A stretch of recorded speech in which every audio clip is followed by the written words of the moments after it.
We have a special guest today. We have Clinton Howell from Remax Escarpment Realty Inc. out of Burlington. Clinton is a longtime friend of mine, known him for over 30 years, and he's a top realtor in Burlington and highly recommended by all of his clients, and I recommend him as well. But today we're going to be talking about a number of different topics, and yeah, I'm so glad to have you, Clinton.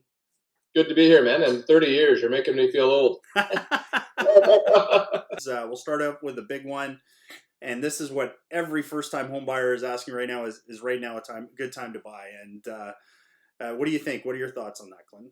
Yeah, I mean, it's a great question. I think it's an amazing time to buy, to be honest. Not just a good time. There's this old adage in real estate. It's not a matter of timing the market; it's time in the market, which applies to any time's a good time to buy. And it was actually the best time would have been 5 years ago. So no need to delay. But in terms of the current moment in time, we've been seeing price declines for the last 6-7 months. We're starting to see a bit of an uptick recently. Started with October 23rd when the Bank of Canada dropped the overnight rate half a percent, and then they just dropped it again another 0.5% on the 11th. So we've been seeing a lot more transactions, a lot of buyers coming in off the sidelines. So all that pent up demand is coming back into the market, and the forecasts, which are very consistent, I would say, across all organizations for next year, 2025, is the transactions are going to continue to increase and the prices will start to increase again. So I'd say right now, while the interest rates are okay, even if they improve, it's better to take advantage of the market right now while the rates are okay and the prices are lower versus risking the prices going up. So if you're in the market and thinking about buying, it's an excellent time. Absolutely, and you were talking about interest rates, and that kind of leads me into a big topic with a lot of my clients that they're asking about. I'm sure your clients are the same way. Do I take a fixed or a variable right now? What's the best strategy? And it really comes down to kind of your preference on and your risk tolerance when it comes to it. But at this point right now, we are in a rate decline environment. And if you look at the 25-year history, fixed rates over the last 25 years, about 5.25%, versus variable that's been like 4.25%. So variable typically has been a lot lower than the fixed. But what we've seen over the last couple of years is the inverted. So we see variable is much higher than fixed, and fixed has always been better. And what we're going to see this year is variable is going to drop below fixed, and fixed is going to hover around that 4.25%, 4.5% range, I think, for the next coming few months for sure. So variable might be the right choice for sure, just to ride that down until it gets to the lowest point, and then lock that thing in for a 5-year fix at that point when you're comfortable. So that's what a lot of my clients are doing right now. And so one of the things that I want to talk about today is, and we have a lot of people that ask questions about renting or buying, and should you rent or should you buy next year? Like, what are your thoughts on that? Well, I mean, it's so a lot of the younger buyers have good jobs, good income. If they've already moved out, from their parents' homes and they're living in a rental, the rates have been fairly high for the past few years. So a lot of the times, the younger buyers haven't had the ability to save up good down payments. Because of the cost of rent. But meanwhile, they have a really good job, good incomes, so they can afford mortgage payments. So some good news that just came out on December 15th was some changes to the mortgage rules, which is going to allow for younger first-time buyers in particular to be able to put down less than 20% on up to $1.5 million now, where it was previously capped at $1 million. I'm sure you're going to want to talk about that a bit more. But the other thing that changed is that now that first-time buyers can get 30-year amortizations on those same properties, including resale properties, where previously it was limited to new construction. So then what that means, of course, if you can spread the payments over a 30-year period, of course, taking you longer to pay your place off, but you can get those payments down, which will help with the affordability. So my preference is, if you look down the road, you look at the Stats Can, they recently did a financial wealth survey, and typically home owners were 10 times plus more wealthy than renters. And I think it just has to do with discipline of savings and things like that. People can save money different ways and invest different money different ways. But the reality is home ownership kind of forces you to save and focus. And so it's statistically, it's proven that home ownership is a great way to build your wealth. So my recommendation would be to buy a property if you can. But of course, there's nothing wrong with renting. It's a great strategy. But if you're going to rent, a little word to the wise, make sure you're parking lots of money into savings so that you're growing your wealth still. Well, that's a good transition to what I was going to talk about there. And that is, I think about a good buddy of mine that bought a house right out of high school. And he house hacked. So he had everyone living with them. They were paying rent. They were living in the rooms. And the guy had the thing paid off in his 30s. So there's lots of different strategies for people that are renting to get into buying their first home. But I think for me, the way I look at it, I'm not very disciplined myself when it comes to savings. Mhm. So the fact that I own a home, I bought a house, it's forcing me to pay that mortgage. It's forcing me to pay down that principal and to build up equity. And I think that's great for people that are renting that maybe are struggle a little bit with looking at maybe their RSPs and their retirement plan. There's not a lot of money there. Yeah, Real estate's a good option that way, right? for sure. Okay, so the next one I want to talk about, which was a very hot topic, I think, last year, but Yeah. this year not so much for the buyers, I think, but because I'm not hearing a lot about bidding wars. But I think come January, February, definitely in Toronto, we're seeing that still. But I'd love to get your feedback on some tips on how to maybe win a bidding war, just best practices overall. So I think, I mean, the important thing, of course, we've all been through lots of bidding wars, during the pandemic. So very experienced with bidding wars. Um, Bidding wars currently are not the norm. And any realtor can force a bidding war for a listing, and that really just comes down to, look. Let's say we take a townhouse that has a market value of around $700,000, and we price it at $599. Of course, you're going to get a lineup of people, multiple offers coming in. You can hold off offers and force that bidding war to happen. But the real difference between now and what was going on during the pandemic is that there was such a crazy disparity between supply and demand during the pandemic, and the market was trending upwards. So in the pandemic, you price that townhouse at $599 and you get $800,000 for it, right? Mm-hmm. But now you price it at $599, you're going to get half a dozen offers. You're going to get 642, 615, 680. Maybe you get one person offering that 685 or 700,000. So it pretty much sells for, if it sells for around what it should sell for. Right. So it's not so much that it's driving the market crazy and you got to go hundreds of thousands of dollars over asking and be thinking, oh, well, the closing date's in 3 months. Where's the market going to be at then? So it's not that kind of a scenario. So, so again, on a hot property, of course, you can take that multiple offers, holding offers strategy, but it's risky. I got to say, for sellers, it's a risky strategy, because if you fail to get what you want and then you relist it at a higher price, I mean, the psychology from a buyer's standpoint is, well, they didn't get it sold at $599, so why the heck would it sell at $699 now? So it's a risky strategy, but it is happening, and to a certain degree, but nothing like we were seeing during the pandemic, as an example. So let's move on to the next one. We'll go back to first-time home buyers, and let's talk about some of the mistakes that they make, and we'll talk about it from your perspective, from a real estate agent, and from someone like myself from a mortgage side. So we'll start with you. What are some top tips for some of the mistakes that first-time home buyers might make? I think probably the number one mistake is when you do find a home that you really like, is to be emotional in terms of wanting to buy it. Like, I'll pay whatever I need to pay. We got to get this home.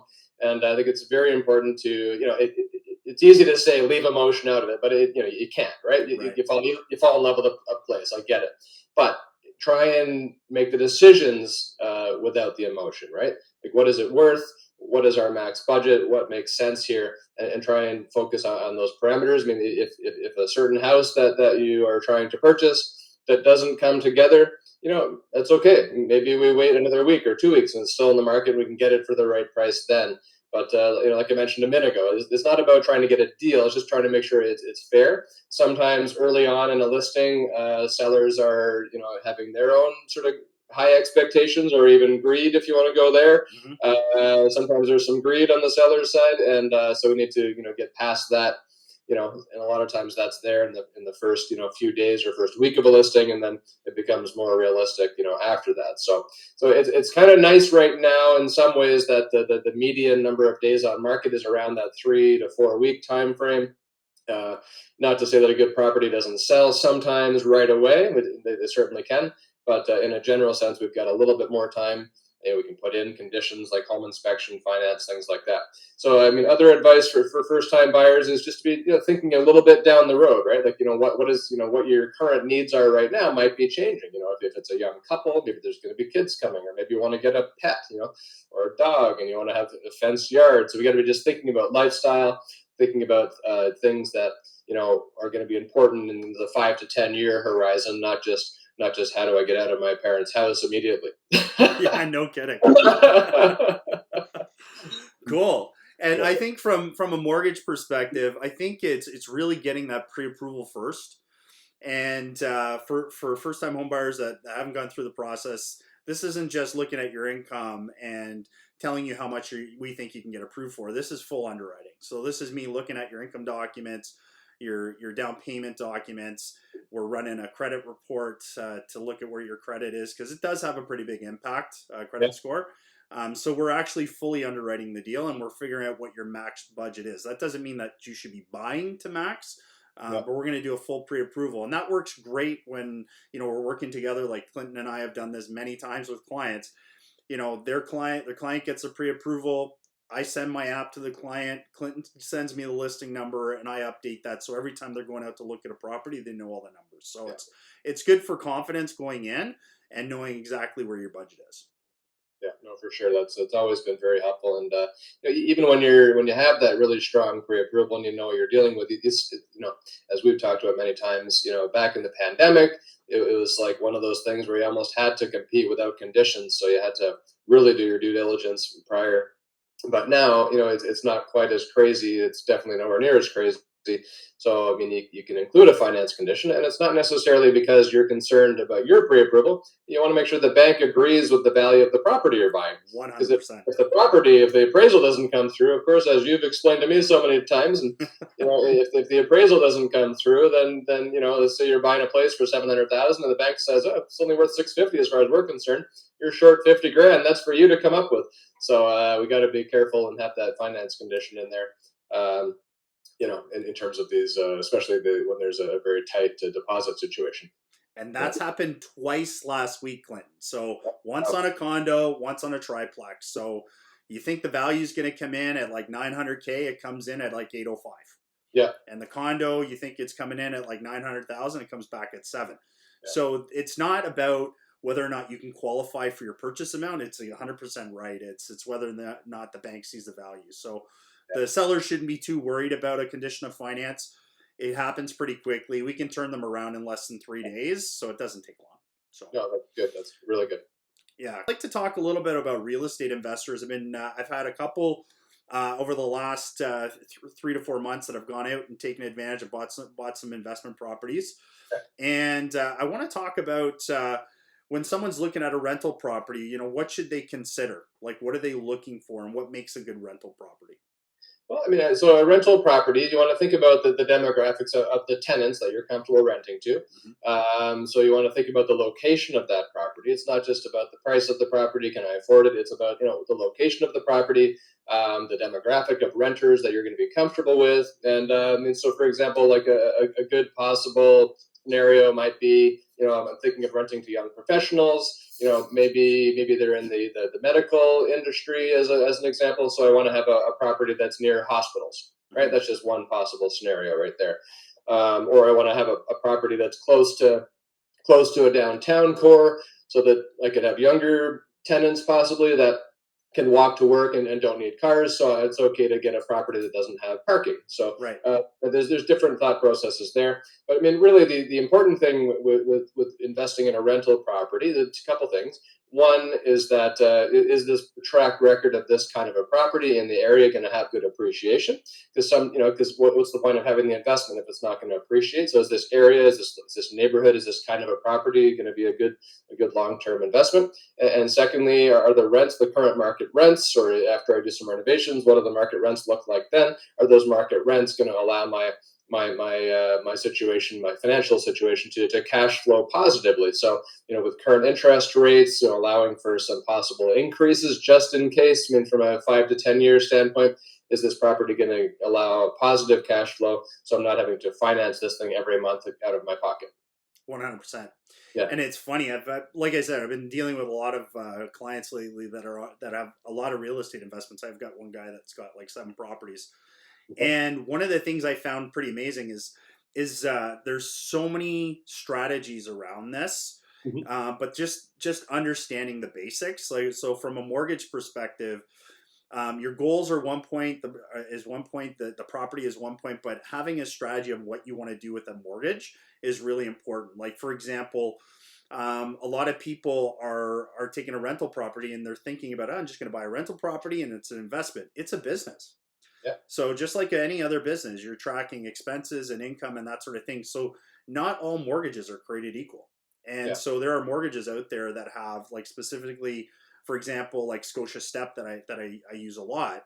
Hmm. It allows a client to actually segment the mortgage. So Yeah. basically, you can take one mortgage of 500,000 and you can put it into 3 different products, right? Like you can put it in a variable, a 1 year fixed, and you can also put it into like a 5 year fix and that sort of thing, and just hedge your bets.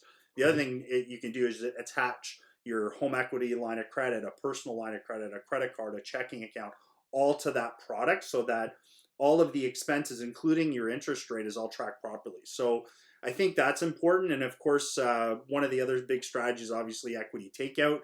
So you don't. It's a long-term play. It's not something that you're flipping. So, but you want to get in there and take as much equity out as you can, and then reinvest that money because that's not taxed, right? So you can take That's the true. money out and put it in another investment, Yeah. and there's some tax savings on that, right? So That's good. Good. Really good thoughts there. Good strategies. I just want to point out one thing that where a lot of landlords make, especially inexperienced landlords, make big mistakes is in not taking the time to thoroughly assess the tenant right. who's applying. And what I mean by that is to study the credit report, to actually call the references, to meet the tenant in person and get a feeling for them.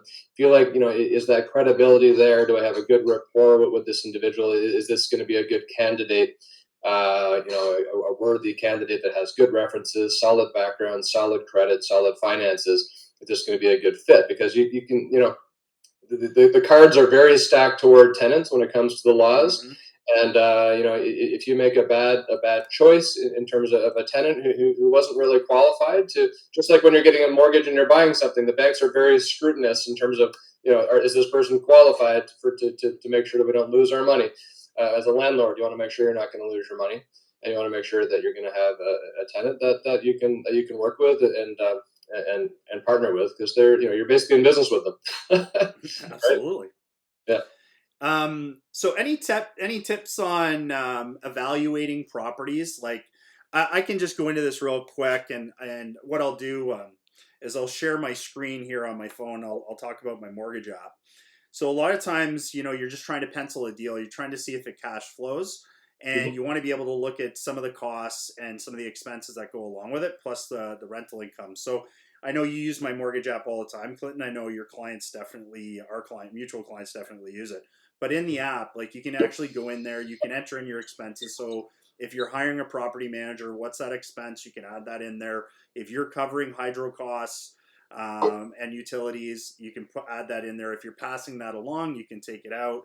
Mhm. And then there's the mortgage costs and all that kind of stuff. But it will, at the top of the app, as you can see here, Clinton, Yeah. it'll show you the cash flow, right? So, and I would say that's probably one of the biggest things I'm hearing from my real estate investors is this property doesn't cash flow. I'd love to get your insight, and you've owned quite a bit of investment real estate yourself. Like what do you look for when you're trying to cash flow property? Well, it needs to cash flow positive. It doesn't need to be cash flow positive by a lot, Yeah. but I want to make sure that it's been thought through in terms of, what if the interest rates go up 1% or two Mm-hmm. percent? Is it still going to be okay? What are the rents typically doing? In this area, what's been the annual increase looking like? Because once you get a tenant, if that tenant's going to stay for more than a year, to 2, 3, 4 years, it's all great. We love a tenant to stay a long time, but you're going to be except for, there is some exceptions, but in many cases, there's going to be rent controls. So the rent's only going to go up by a certain amount. You may not keep up with the interest going up. And one thing to consider as well is, it's not necessarily how little deposit can I put down on a property. Is can I put down a bit more of a deposit to make sure that I've got a healthy cash flow, so that I'm not, if my business or my main business, usually income properties are like a secondary investment for people. Hmm. If my main business isn't doing amazing, am I going to be able to keep up with the extra bit of liability if my cash flow isn't, say a tenant leaves, right? And Right. I've got to re-rent the place, and I'm without rent for 2 or 3 months. Is that vacancy been considered in my long-term cash flow plan as well, right? So basically, am I able to carry this and not have an issue? Cool. Yeah, I Yeah, guess this is awesome. Let's move on. I want to talk a little bit about staging. So I love your pictures, man. I love doing video reviews on your listings because the images are always fantastic. I'd love to talk a little bit about home staging and if you can provide some sellers on some strategies and what you do for home staging. That'd be great. yeah, of course, yeah. So I think, from a staging standpoint, you're really just trying to show the property in its best light. And I think, that the key is really just to try and demonstrate that the best functions of the rooms, the best layouts of the rooms, so that they're the most spacious. So it doesn't have to be like pure perfection. Like the property doesn't have to be like magazine worthy every single time. Like it needs Right. to look good. It needs to present well, clean. But I think really that the key to good staging is demonstrating that good use of the room, making the room as spacious as possible, so someone can a big part of the reason for staging is that, I don't know the actual stat on this, but I'm gonna hazard a guess that 90% of people can't visualize what a room could be in terms of its best layout if it's got no furniture in it, or if it's cluttered, right? So basically, someone walks into a room, and it's like, I don't know if this room's going to work for me. The majority of people can't picture beyond what they're seeing in front of them. So you want to kind of fix that problem by letting them see the use of the room. Like that's what staging's for. I mean, let's demonstrate the use of the room, and of course, it allows for much better quality photography. When you have better pictures, you get more interest from a listing standpoint, which results in more showings. And selling a house, it comes down to numbers, right? How many, once you hit a certain number of showings, you're statistically going to get that property, get an offer, get it sold. So we need to get showings, so that's directly related to the quality of the photos and the staging. And I hear that directly. Like because I'm on the other end of that, right? I'm talking with the client about the mortgages, and we're going through the whole process. I Yep. hear that all the time. She goes, "We didn't even go look at this place because it just looks disgusting." But then the realtor talks some sense in them, and then they go. But Yeah, it's like, but the first instinct is ooh, right? So yeah, I yeah. think it's important that you show it. Especially, I hear it from my clients, anyways. So, Clinton, I love your market updates. I tune into those every time you post them. They're great. Maybe you can just give us Cole's Notes version of what's going on in the market right now in the Burlington and surrounding areas. And yeah, let us know what's happening. Yeah, for sure. So if we look at like the last 6, 7 months, we've been kind of prices have been declining. It's been in a buyer's market condition. And of course, that can neighborhood by neighborhood, certain properties it can vary, but overall, it's been kind of a buyer's market.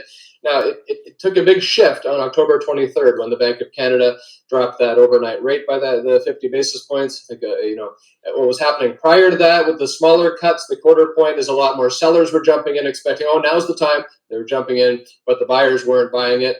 So sellers were jumping in and buyers were not. So the inventory was climbing. And then once that half point cut took place, buyers like, okay, now's the time. So they're jumping in. Market shifted substantially. A lot more transactions have been happening since October 23rd. And now we've just had that second jumbo cut on December 11th.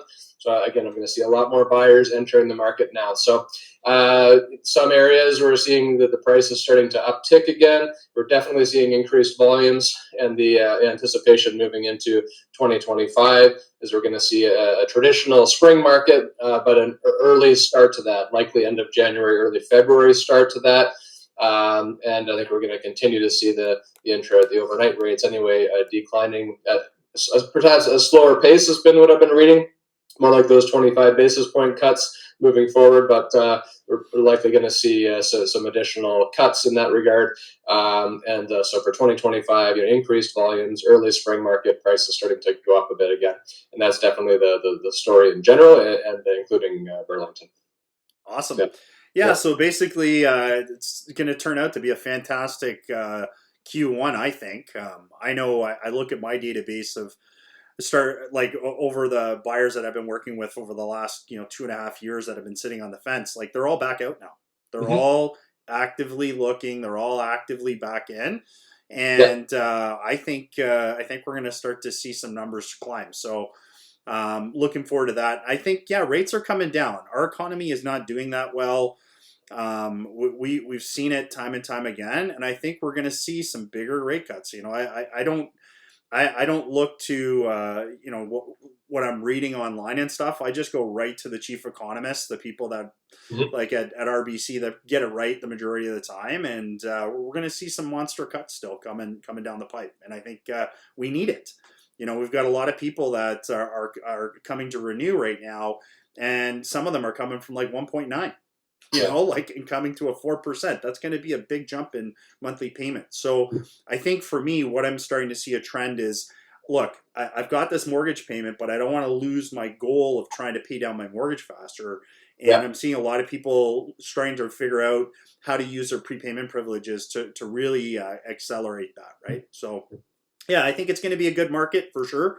I'm already seeing it. December I thought was going to be slow, and I've got 5 people putting in offers this week. Yeah. So yeah, it's going pretty good.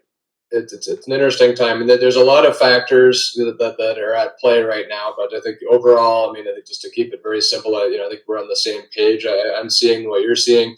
I read the RBC reports, the Benjamin Tall updates, and all that stuff, Mhm. and what I'm seeing personally as well. And of course, the Canadian Real Estate Association, Remax, Royal Page, reading all these reports. So there's a general consistency that we're going to see increased transactions in 2025, prices edging up, and we're going to see Bank of Canada continuing to drop rates. Of course, we've got all these other factors like the changing population targets. We've got an increasing unemployment rate. We've got the U.S. president-elect threatening different tariffs and different things. So Yeah. there's a lot of factors at play. But I think and we've also got copious amount of mortgage renewals coming up, where even though the rates are improving right now, many homeowners are not going to be happy with their new mortgage payments. And that's going to potentially, not necessarily have a ton of distressed sales, but there's going to be some distressed sales, and there's going to be just a lot of people being forced to downsize or move into rental situations based on these increased mortgage payments. So there's going to be a lot of different forces, if you will, in Hmm. my opinion. But I think when there's so many changes and so much turmoil, if anything, it's going to increase activity, which will again tie right into that increased transactions forecast for 2025. That's awesome. Clinton, give me the top 3 reasons why Burlington's a great place to buy. Oh, Burlington! I love Burlington.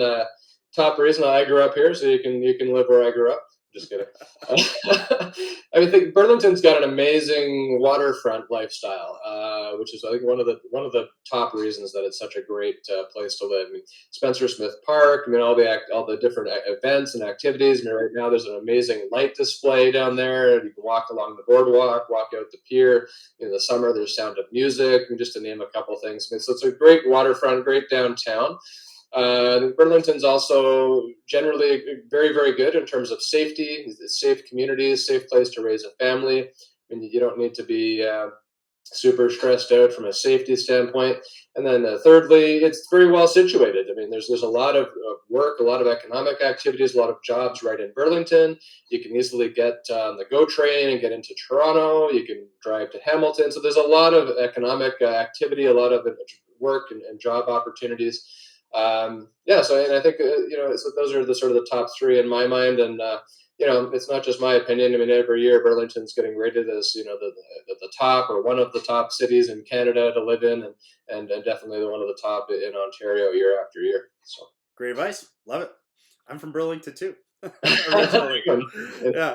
top reasons. So Clinton, what can some if I had $700,000 as my set budget, like what can you buy in Burlington for 700,000? Yeah, 700,000. You're looking at condo apartments. You're looking at some townhouses, mostly condominium townhouses in that sort of a price point. Not really going to get you a detached home unless it's something falling apart. So yeah, so more so the apartments and townhomes in that sort of price point. Yeah, it's amazing when you look at the two different markets, right? Like I look at clients that have property tax dollars on a Burlington versus Hamilton, and it's actually a lot cheaper to for property tax in Burlington versus Hamilton.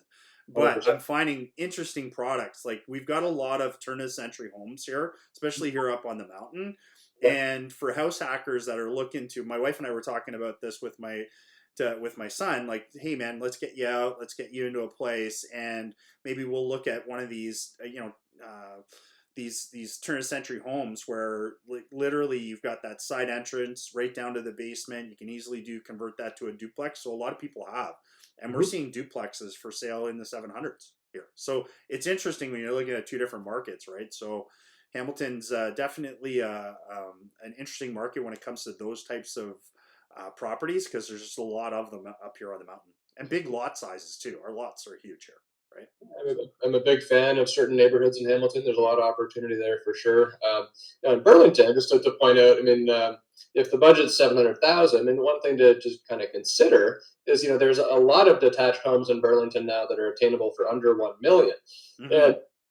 And in terms of your point about the duplex scenario, Burlington is very open minded now to multiple dwelling units on the property. In fact, they can approve up to 4 dwelling units inside of one home now. So a lot of the people looking to upsize potentially, like basically moving from a condo apartment, raising a family, wanting to get into a house. A good strategy there is to find a property with that separate side entrance where you can either already have or create that accessory apartment in the lower level, which can then form part of your income forecast for your mortgage approvals, and then possibly allow your pre-approval to increase from that $700,000 limit up to like a $900,000 limit, right? So this is another strategy where you could consider having a tenant in the lower level unit for 5 years or so, and then when you're ready, comfortable financially, you can take over that space. That's one of the valid reasons to take over a space is for personal use. Take over that space for your growing needs. Yeah, that's a great idea. And I do that all the time. We have a lot of people that are, especially in Toronto, Hmm. where you could go out, and I've done a pre-approval. They're approved up to about 800,000, but there's nothing for 800,000 that they want to buy in the areas that they want to buy. They have to go up to about 1.5 million. So Hmm. then we just switch. Okay, find a legal duplex, Yeah, and it's amazing how much rental income can yeah, help someone qualify for a mortgage. Right, big difference. Yeah, yeah, yeah. cool. So, Dwayne, let me turn this around and ask you a question. What are your best strategies for paying off your mortgage faster?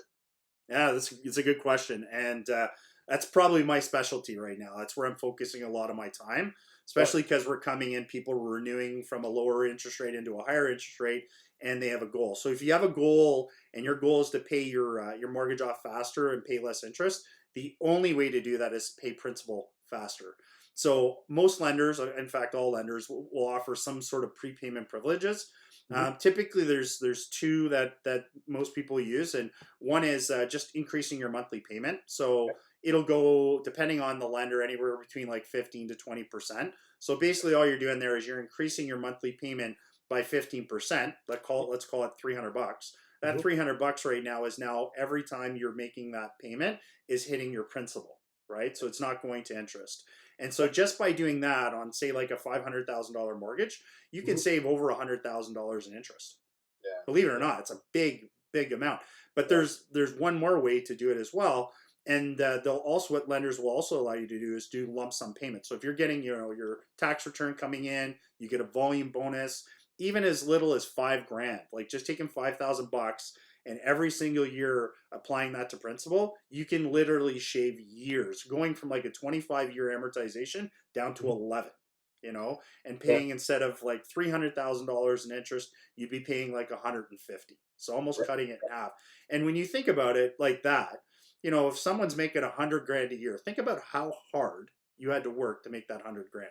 Hmm. Hmm. So why not just increase your mortgage payment just a little bit, right? Yeah, Why not taking that equity, and then if you want to use that equity out of your house and use it towards a strategy like real estate investing, yeah, well, now you can do that. Pull it off like a home equity line of credit and use that for your down payment to buy your real estate investment property. And there's some tax savings and advantages with that as well. But yeah, that's prepayment privileges is the best way to go. Great advice. I think for anyone at any age really that's got a mortgage, so great advice. And I think when you're qualifying for a new mortgage, I mean, this pesky stress test is still there, right? And one thing that crosses my mind is like, if you've got to get approved for based on 5.25%, and you're locking in 4.17 or something, why not take that difference of money that we know you're capable of making and use that to pay to have increased payments and get rid of that mortgage quicker? 100%. 100%. That's good advice for sure. Okay, so Clinton, I've got a question back to you. Sure. If I'm thinking about buying a new home, and I'm a current owner of a property, Mhm. should I buy the home before selling the current one? What's the strategy on around that? That's a very personal strategy in terms of what's going to work for different individuals. There's so many factors at play there. I think in a general sense, it's always safer to sell your house before buying something. Hmm. It doesn't have to necessarily close, but basically get it sold so you know how much money you have to work with, you know what you can shop for. So that's obviously good conservative advice. If you're living in a property that you're extremely confident in its value and the range of the value and the bottom end of that range is going to work for you, and you know it's going to sell within a certain time frame, like just there's been a lot of examples and things like that. So if there's that confidence there, then you can go ahead, and buy a property before selling. But you need to make sure that confidence is there. Sometimes sellers will entertain a condition on sale. So if you've got a property and you're looking to buy something, and you want to make sure that your property is sold, before firming up on that purchase, condition of sale is a possibility. But I can tell you, I mean, firsthand, that condition of sale is not attractive to sellers because it doesn't mean they're actually sold when they get conditionally sold. And it makes it so that they can't go and do their shopping. And it also makes it a bit tougher for negotiating a good price as a buyer if you're including a condition on sale. So it's not necessarily the best strategy for the buyer or the seller, but it does happen. It does happen, and it is an option. So those are my thoughts around that.